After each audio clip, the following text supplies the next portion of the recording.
Δευτέρα, φίλες και φίλοι, ξεκινάει νέος διαγωνισμός. Ένα πολύ διαφορετικό δώρο, αλλά θα έλεγα ότι είναι πολύ χρήσιμο και ιδιαίτερο. Και τι είναι αυτό, τι? Θα μας το πεις ή θα μας απαντήσεις? Αμέσως ξεκινάω. Διεκδικείται ένα μοντέρνο σετ επίπλων εφηβικού δωματίου που αποτελείται από κρεβάτι, κομοδίνο και βιβλιοθήκη, προσφορά της ελληνικής εταιρείας επίπλων Alpha Set.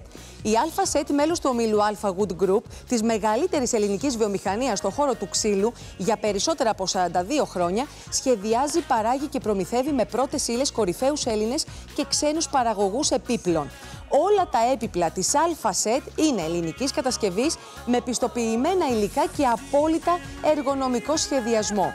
Έπιπλα για παιδιά, έπιπλα για εφήβους, αλλά και έπιπλα σπιτιού, συνθέσεις, τραπεζαρίες και κρεβατοκάμαρες, σχεδιασμένα με υψηλή αισθητική και λειτουργικότητα για όλη την οικογένεια. Βλέπετε εδώ στα πλάνα υπέροχα έπιπλα που θα πάτε να αγοράσετε και να φτιάξετε το εφηβικό δωμάτιο.